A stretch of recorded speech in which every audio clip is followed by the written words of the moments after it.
Hello, and welcome to Two Wise Guys, the live broadcast. This is episode 3. My name is Chris, and my co-host, Dan. Hello. Hi, Dan. The reason we do our live broadcast on Google Hangouts is because I live on the West Coast in Los Angeles, and Dan lives on the East Coast in South Carolina. That's right. And so we have to make the best of what we can. But we love doing these shows, and we love to see you guys come out. We want to just welcome you and invite you to the comment section as well, which is, I believe, over to the right of the window. Just please leave your comments, any conversation topics, anything you want to say. We're all ears, and we'd love to listen. And if you have any suggestions as well, we'd love to hear those. So please fill out the comments. Please like our video. Please share our video. That all helps to spread the word, and get other people involved and with our show as well. So with that, I'm going to segue into Dan. You were going to talk about the victims of the Stockholm attack. Yeah. It's sad. This is episode 3, and already we've had to do this twice. We just wanted to take a second and dedicate this episode to the victims of the terrorist attack in Stockholm this past week. I'm sure everyone's heard about it by now. If you haven't, just do a Google search for it. Terrorist attack, I believe the last I saw was claimed the lives of 4 victims. So, dedicated to their memory, and we hope that we don't have to do this again. And also, as we move into the show itself, I want to take a minute and follow up on something that was discussed in the last episode that we did. We were kind of talking about Americans' trust of the government and where we are with that. And so I wanted to take a moment and share something that I had followed up with. I believe in the last segment I had talked about how the mistrust of the government had relatively been unchanged over the last few decades. And I found a new study from the Pew Research Center. It's actually not new. It came out in November of last year. 2 years ago, 2015, November 23rd, 2015. You can see it on the screen here. And it's from 1950 to 2015. It shows the trend downward in the amount of trust in government. And so you can kind of see, here, trust in government starting back in the 50s during the Eisenhower administration, going up towards its highest rate at 80%, and this was roughly around about the time of the Kennedy assassination. And this kind of shows you, it's kind of a cool study if you want to take a second to read it.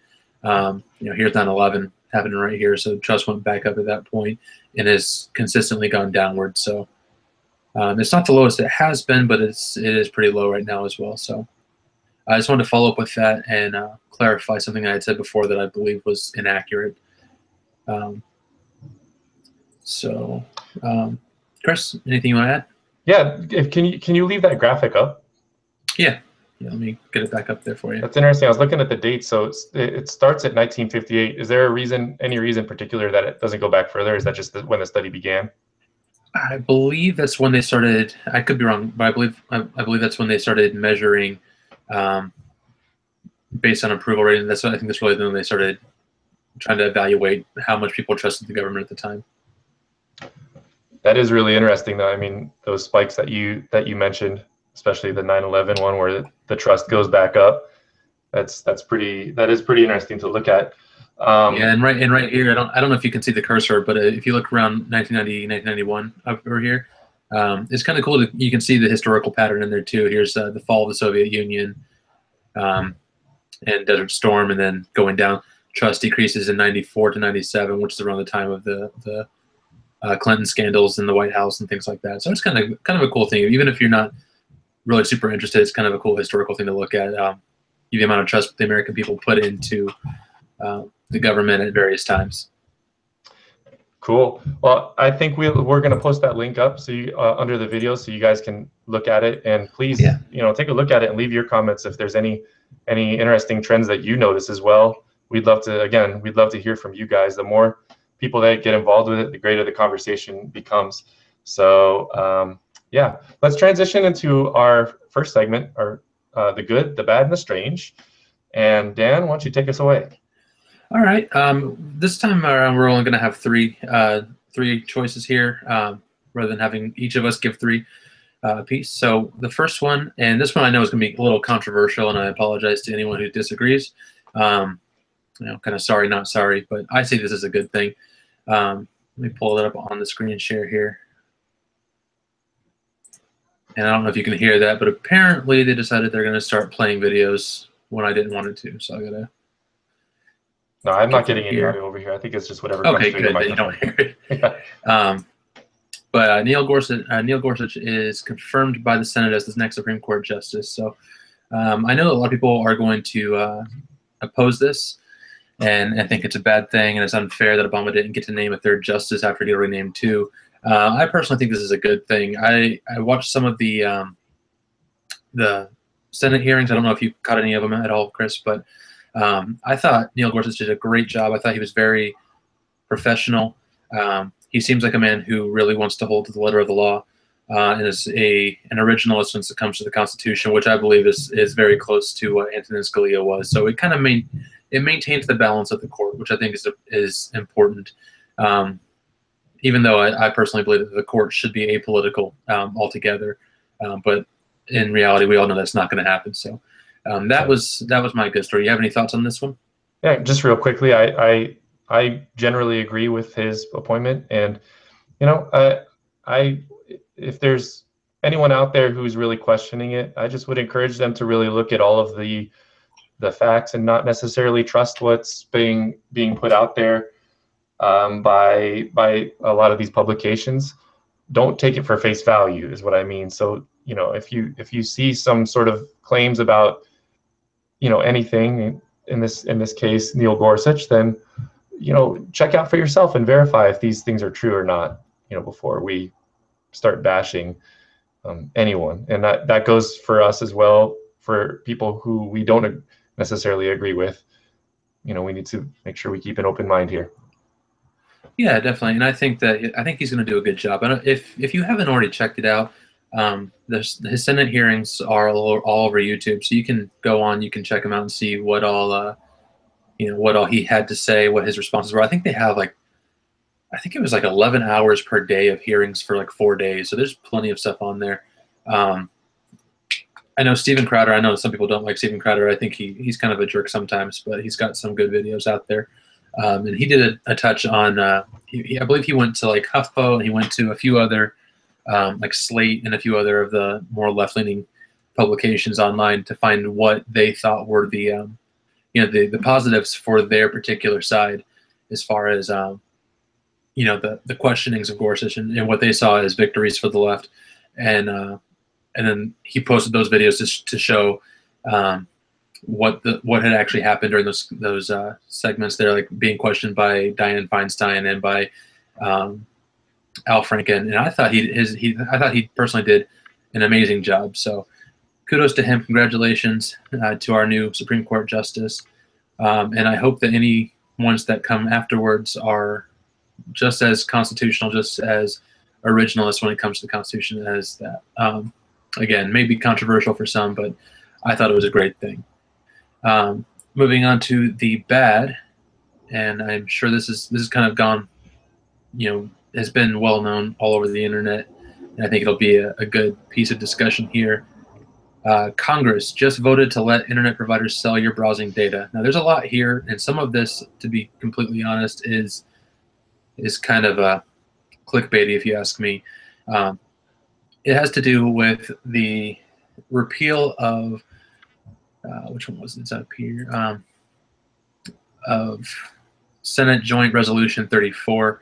It had a House bill associated with it, but I can't remember what it is off the top of my head right now. It was House Resolution 230, and it was to repeal I believe it was an executive order, or it was something that came from the FCC in October of last year. So very, very late in the Obama presidency. And what it talks about is how the internet service providers are not allowed to sell your data without your consent to advertisers or whoever. And I see this as a bad thing personally. I'm kind of torn because on one hand, I don't want the FCC anywhere near the internet. I don't want regulations on the internet. I think that the internet is like our one last bastion of free speech that we have, and I think we need to protect that. But at the same time, this is it's not really as bad as they're making it out to be. So if you want to read up on it, it's all here. I got this one off of TechCrunch, but there's articles all over the internet about it. But really, the thing I noticed about it was that everyone's acting like this Republican president, this Republican Congress are now going to let Congress just sell your information, your private information, to whoever they want. And really, before October, that's what this was. That's what it was anyway. So it's no different than what it was originally. I just think that, I think we should be more careful. And I've said this, I think, in every episode we've done so far, that we just need to be more careful about what we're putting on the internet, what we're doing on the internet. And there are ways to get around this, but I wanted to get your opinion before we say any more about this, Chris. Yeah, I think it kind of speaks for itself. When I see that headline, it almost makes me wonder. They're coming out with it now, but I would have to. I mean, haven't they already been sort of selling people's browsing history, shopping history, et cetera? I mean, we have all kinds of information out there. I mean, when I go view products on Amazon, for example, I later see those products elsewhere. So these companies have been trading information for some time. As far as selling it, I don't know, but well, it's a little bit different, and here's the difference: is that I don't want to get too bogged down to the technical jargon of it, but it has to do with cookies. It has to do with your cache. It has to do with a lot of things that are in your browser specifically, and a lot of those things come from. For instance, there are certain plugins you can get for Chrome, something you can get for Firefox, whatever your browser of choice is. I think Privacy Badger from the EFF is one of those extensions, and it'll tell you what what services are trying to track your browsing, and almost every site you go to, one of them is Google. So if you have a Gmail account, you're automatically submitting information that if you're using. So for instance, like if you're using Chrome and you have a Gmail account, you're pretty much already uploading that into Google's algorithms and everything. But the cookies that get stored on your computer have to do with that as well. But this is different because now it's being spun as the internet service provider itself. So like for instance, I have Time Warner Cable. They're now saying that Time Warner Cable can take my browsing history or whatever and sell that to advertisers or to foreign governments or whatever. Whereas previously it would have been specific companies like Facebook or Google. I see. So is this, not to drag this out, I don't want to do that, but is this like a thing where everyone, for example, Time Warner, anyone that's a subscriber of Time Warner's, are they signing some sort of an NDA or some sort of an agreement by taking the service? Is that how this works? Are they going to be informing people, or have they informed people of this? I don't think that they've informed anybody of it because I'm really not sure how it's going to work. To be honest, I picked this up a few days ago and I've been busy with work, so I haven't followed it too much. But as far as I know, I don't think they're required to tell anybody anything because it's not passing a new law. It's not enacting a new policy. It's a repeal of an FCC article that had not even gone into effect yet. So essentially what it's saying is Congress is nullifying what the FCC was going to have the power to do. Gotcha. So I think in some aspects, people are sensitive about the Trump administration, and we can have a debate on whether or not they should. But I think that people are overly sensitive right now, and so they're seeing this as fascism creeping in, whereas really it's standard operating procedure. It's how it's always been since we had the internet. And now Obama tried to put something in place, and the Congress and Trump have said, no, we're not going to do that. But really, I mean, you can make the same argument. Well, if it was really that important, why did he wait until October of 2016 to put that in as a lame duck? So anyways, let's move on because we're already running low on time. But this was kind of a big topic I really wanted to talk about, and I appreciate the time on it.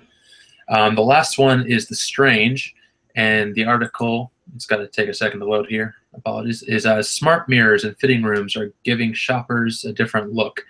And again, try not to go too tech heavy, but I might have noticed my my articles tend to focus on tech stuff. And my wife actually told me about this, so I wanted to look it up. And it's a new trend that's starting in, I think it's starting in New York, and it's kind of moving around other places as well. I got this article from the Seattle Times, and it's certain places. I think they mentioned like Nordstrom, for instance, is one of them. Ralph Lauren or something like that.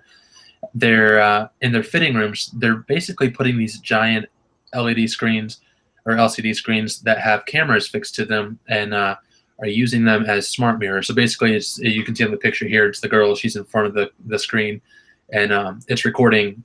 You can record still shots. You can record video, and then it sends it via a cloud. I don't know if it's the public cloud or a private cloud, and it goes to that little kiosk there and helps suggest outfits that would go along with that. Now, I think it's kind of strange. I don't know why anyone would want to go into a dressing room with, you know, and get undressed and get changed when there's a camera watching you. But we just have this obsession with clouding all the things lately. So this is just another one of those. Yeah, that is interesting. Looks like from the image that's on that article, doesn't appear she's actually in a dressing room stall per se. So Right. That makes me wonder, is this actually in like the dressing room, as far as like, because you know when there's a dressing room, it's like when you walk into a bathroom, there's an aisle and there's, I guess, what are they called, stalls or rooms on either side. If it was in a room, yeah. If that's the case, then that sounds really kind of yeah, odd. But I'm hoping that that's not the case. Yeah, and perhaps I'm misunderstanding that it's not actually in the fitting rooms with them. But even so, I mean, if it's connected to the internet, if it's connected to a cloud service, it's hackable. And so I personally wouldn't feel comfortable with, you know, trusting some clothing store to have the best security for, you know, personal images of myself or my family. Definitely. And it sort of raises questions about your rights to images of yourself. Can they eventually use those images for their own profitability, et cetera? I remember years ago, Facebook began to do that with their images. So your images were no longer essentially just your property. Any image that ended up you posted to Facebook became their property, so they could use it for advertising, et cetera. Right. So that's kind of interesting. Yeah, I think so. So that's all I've got for the good, the bad, and the strange. And this week we've got a new segment, and Chris is going to lead us in it. It's called Fact or Fiction.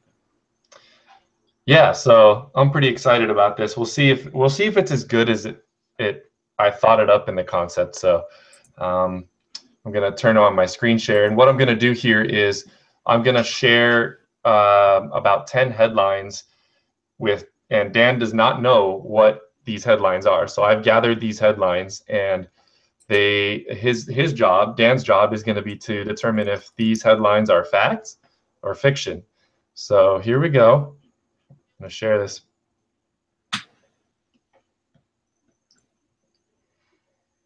Is that showing? Okay, so drunken student is locked up and fined for calling police horse gay.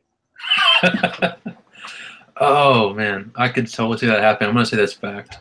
Okay, all right. That is fact. Ding, ding, ding, ding.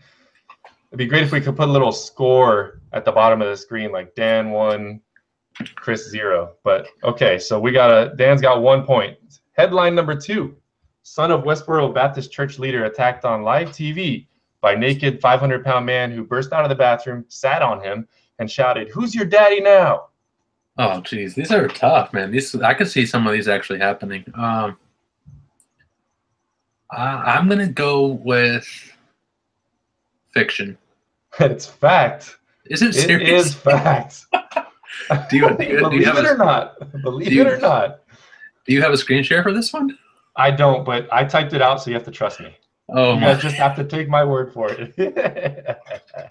I figured if I actually had a screen share of the article, it would give it away, because some of them were, you know, it's on a newspaper, and how could it be fake, right? I mean, I'm not going to take, 10 minutes out of my day to Photoshop it and fake it, make it look legit. So you just have to deal with this for now. Headline number 3: Oregon man changes his name to Captain Awesome.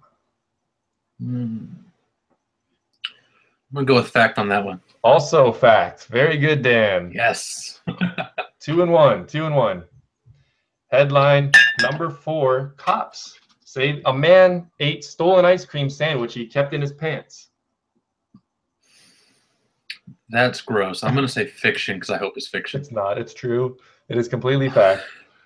Again, you'll have. Is this in Florida? That's a good question. I didn't actually take the time to read these articles, so if it was, that was one melted ice cream sandwich. It sounds like a Florida man story.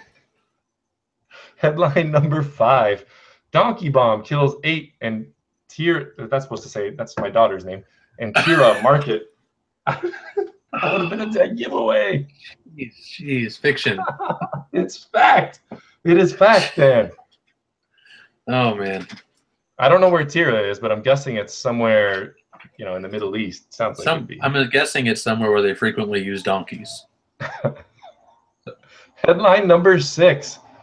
Woman in sumo wrestler suit assaulted her ex-girlfriend in gay pub after she waved at man dressed as a Snickers bar. This is so weird. Everything else has been fact, so I'm going to say fact. It also is fact. Oh, my goodness. You're catching a theme here, Dan. Very good. Very good. Amish farmer shunned by collective after dressing as a corn husk to sell his crop at season's end. The Amish are pretty devout. I'm going to say fiction. Oh, you got it. Good one, Dan. Good one. I was actually thinking about making it well, I'm not going to make any specific comments on it, but I was thinking of not making him Amish and something else, but I figured this was the safest one that people won't get offended by. That's fair. Man eats underwear to beat breathalyzer. Wow, that's totally fact, I bet. Yep. Yeah, that is also a fact. It's probably also a Florida man story. Actually, this one I think was a Florida man, believe it or not. I did see this article. If anyone has not already done so, you need to go to Twitter. If you don't have a Twitter, sign up for Twitter and follow @FloridaMan. It is going to change your life for the better. I'm going to have to do that, Dan. Yes. We may need a whole segment dedicated to Florida Man. Let's do that next episode. Let's not forget. We'll bring that up. Headline number 9. Donald Trump says he's sorry. That is false fiction. It's fact. This is an actual headline. Wow. Are you sure they're not alternative facts? Well, I'm trusting my headline search. I'm trusting Google to provide me with the correct facts. So we'll see. I don't know. And finally, that was finally. I guess that was headline number 10. My bad. So we're going to end with that. I'm going to stop screen sharing here. So that was a little bit of lighthearted fun there. We plan to have on every episode coming up. We're going to alternate. So next week, Dan is going to pick the episode, or excuse me, Dan is going to pick the headlines. Some of them may be false. Some of them may be true. We never know. But one thing's for sure, we're going to have lots of fun doing it. Final score, Dan 6, Chris 4. Did you keep tabs? I did. I put it in the live chat. Oh, nice. I lost track. So great. So Dan, you win this round. Indeed, sir. I will defend my title next week.